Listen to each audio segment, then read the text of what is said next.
Student, अभी हम लोग बीएसटी पढ़ने जा रहे हैं। बीएसटी में 3 चैप्टर हम लोग पढ़ चुके हैं।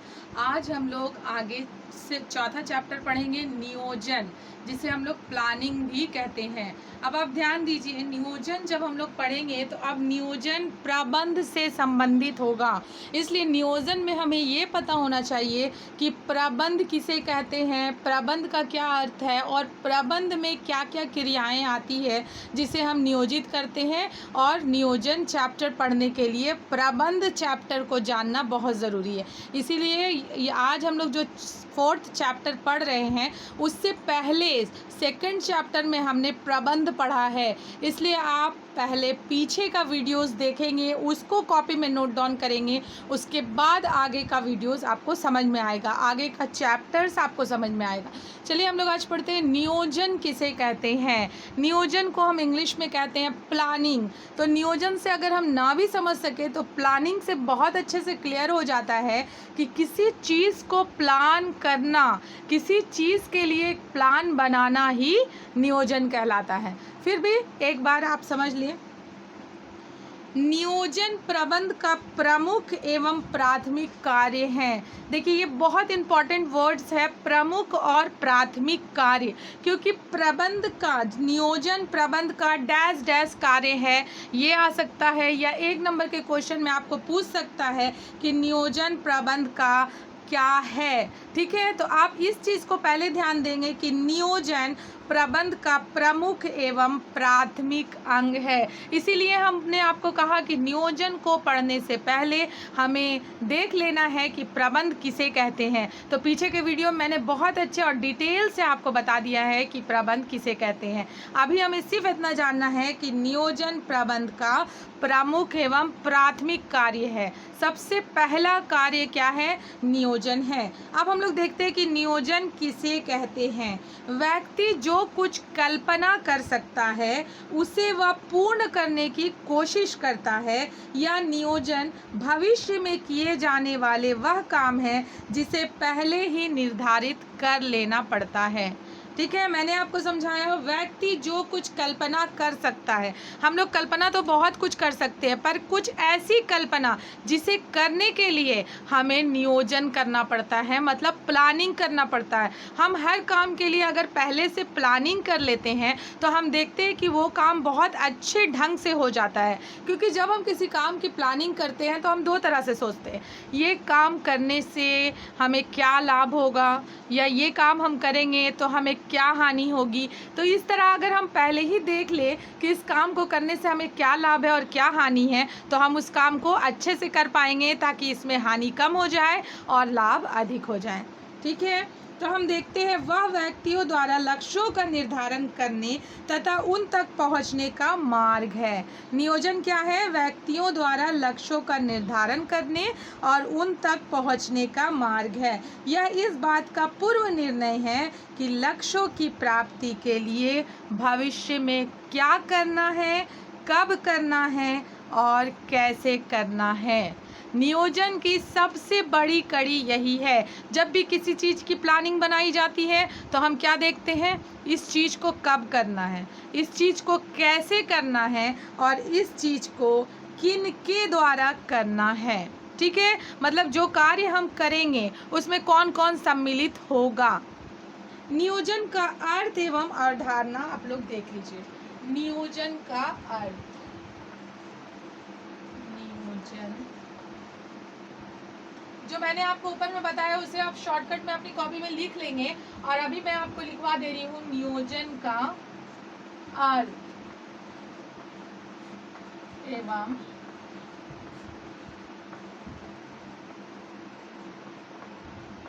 अवधारणा। नियोजन का अर्थ एवं अवधारणा क्या क्या है। नियोजन का अर्थ है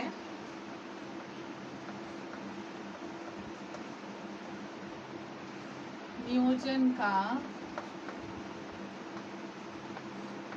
अर्थ है भविष्य में, भविष्य के बारे में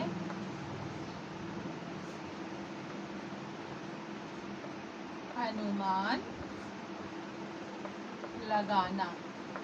ठीक है, एक तरह से हम देखते हैं नियोजन का क्या अर्थ है, भविष्य के बारे में अनुमान लगाना। नियोजन में इस बात का निर्णय करना है,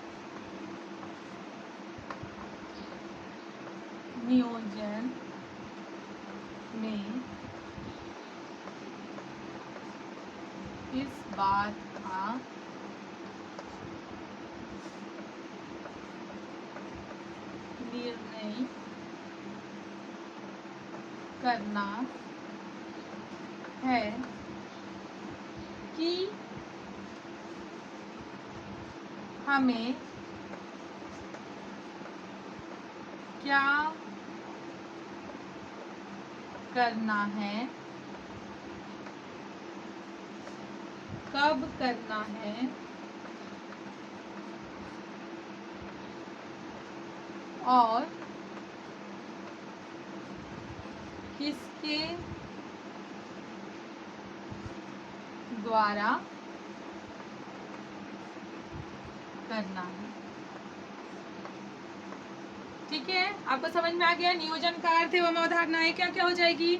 नियोजन का अर्थ है भविष्य के बारे में अनुमान लगाना। नियोजन में इस बात का निर्णय करना है कि हमें क्या करना है, कब करना है और किसके द्वारा करना है।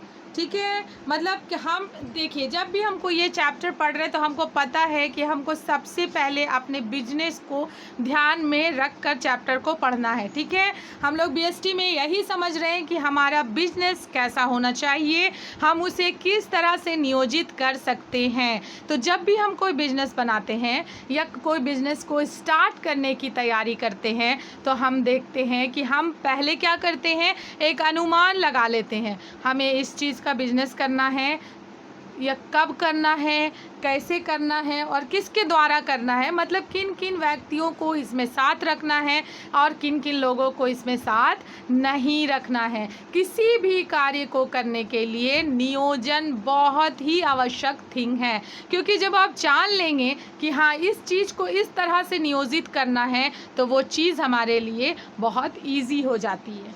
ठीक है, इसे हम और इस तरह से देख सकते हैं कि किसी भी कार्य को करने से पहले उसके बारे में सोच विचार कर एक योजना तैयार कर लेनी है। ठीक है, और उसी के आधार पर कार्य करना है। अगर हम सोच विचार के एक योजना तैयार कर लेते हैं, एक नियोजित तरीके से जब हम कोई कार्य करते हैं तो हम देखते हैं कि उसमें अधिक सफलता मिलती है। अगर कोई कार्य हम गए और अचानक से शुरू कर दिए और अचानक से उसको करने लगे, अब उसके बारे में हमने कोई योजना नहीं बनाई, हमें कुछ पता नहीं है इसको करने के बाद हमें लाभ होगा, इसको करने के बाद हमें हानि होगी, इसमें हमें जो क्या क्या प्रॉब्लम्स आएंगी, तो वो कार्य सफल नहीं होता। पर अगर आप पहले से ही ये अनुमान लगा लें कि हाँ इस कार्य को इस तरह से करना है जिसमें हमें अगर इस तरह की प्रॉब्लम आई भी तो कम हो जाएगी। ठीक है, तो उस तरह से हम बता सकते हैं कि अगर नियोजन के आधार पर, अगर योजना के आधार पर हम कोई कार्य करते हैं तो उसमें हमें अधिक से अधिक सफलता मिलती है। ठीक है, अब हम लोग देख लेते हैं कि नियोजन के लक्षण क्या है। ठीक है,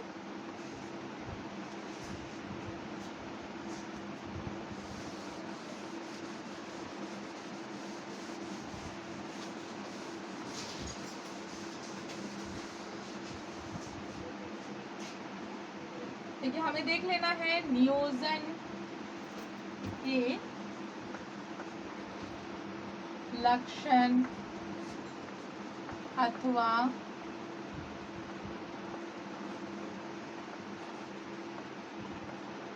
विशेषताएं। नियोजन के लक्षण अथवा विशेषताएं अथवा प्रकृति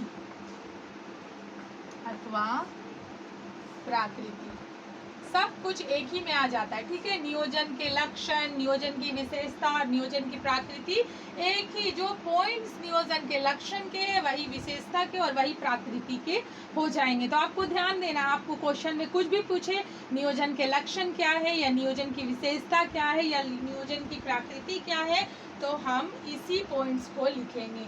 सबसे पहला पॉइंट जो इसमें मेन पॉइंट है वो है निर्धारित उद्देश्य एवं लक्ष्य होना।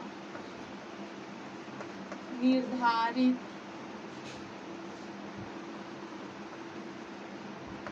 उद्देश्य एवं लक्ष्य होना।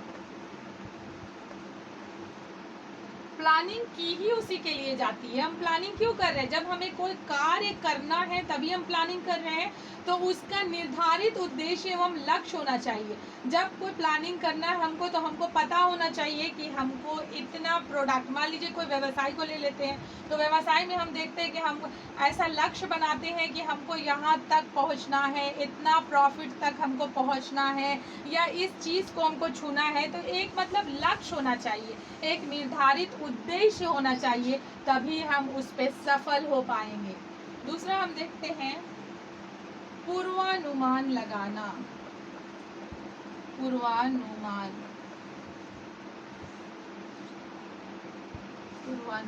लगाना। आप देखेंगे कि नियोजन, जैसा कि हम नियोजन आपको बता रहे हैं कि हम पहले से नियोजित ढंग से सोचेंगे, नियोजना बनाएंगे और इस तरह से सोचेंगे कि हाँ हमें क्या काम करना है, कब करना है, कैसे करना है। तो ये जो कार्य है जी पहले से हम सोच ले, उसे पूर्वानुमान कहते हैं। हम पहले से ही एक प्लानिंग बना के ये सोच लेते हैं कि हमें ये कार्य करना है, तो कब करना है, फिर इसे कैसे करना है, इन्हें किन लोगों के साथ करना है और इसे निर्धारित उद्देश्य तक किस तरह से पहुंचाना है, ये सब पूर्वानुमान के अंतर्गत आता है। तीसरा हम देखते हैं ऐक्यता।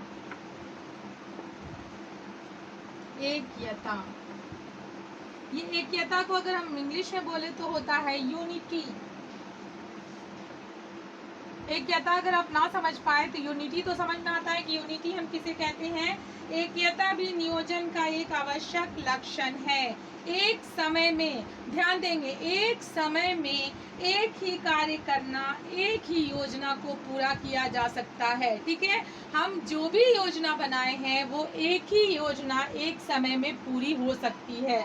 अगर हम चाहेंगे कि 2 या 2 से अधिक योजनाओं को पूरी कर लें हम एक समय में, तो वो नहीं होता, और अगर होता भी है तो वो सही तरह से निर्धारित नहीं हो पाता। इसलिए एक समय में हमें एक ही योजना को पूर्ण करना होता है, क्योंकि 2 या 2 से विभिन्न योजनाओं को अगर हम पूर्ण करने में लग जाते हैं तो दुविधा होने लगती है, या तो फिर अव्यवस्था फैल जाती है। ठीक है,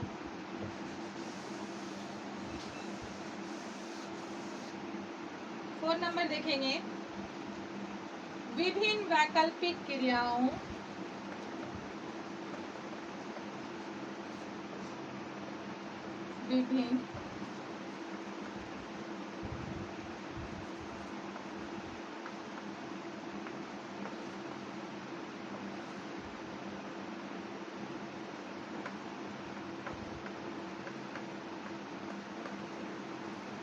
विभिन्न वैकल्पिक क्रियाओं में से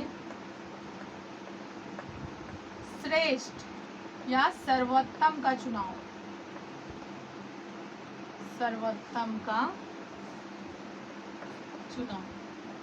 चूंकि हम लोग कोई कार्य स्टार्ट किए नहीं है, हम लोग प्लानिंग कर रहे हैं कि हमें ये कार्य करना है, तो हम क्या करेंगे, जो भी उसमें क्रियाएं होंगी उसमें हम सब पहले ही ये डिसाइड कर लेंगे कि इसमें कौन सी क्रिया बहुत अच्छी है, और उन्हीं क्रियाओं को अपने बिजनेस में, अपने व्यवसाय में या अपने नियोजन में सम्मिलित करेंगे, ताकि हमें कम समय में अधिक सफलता मिल सके। और 5वां है नियोजन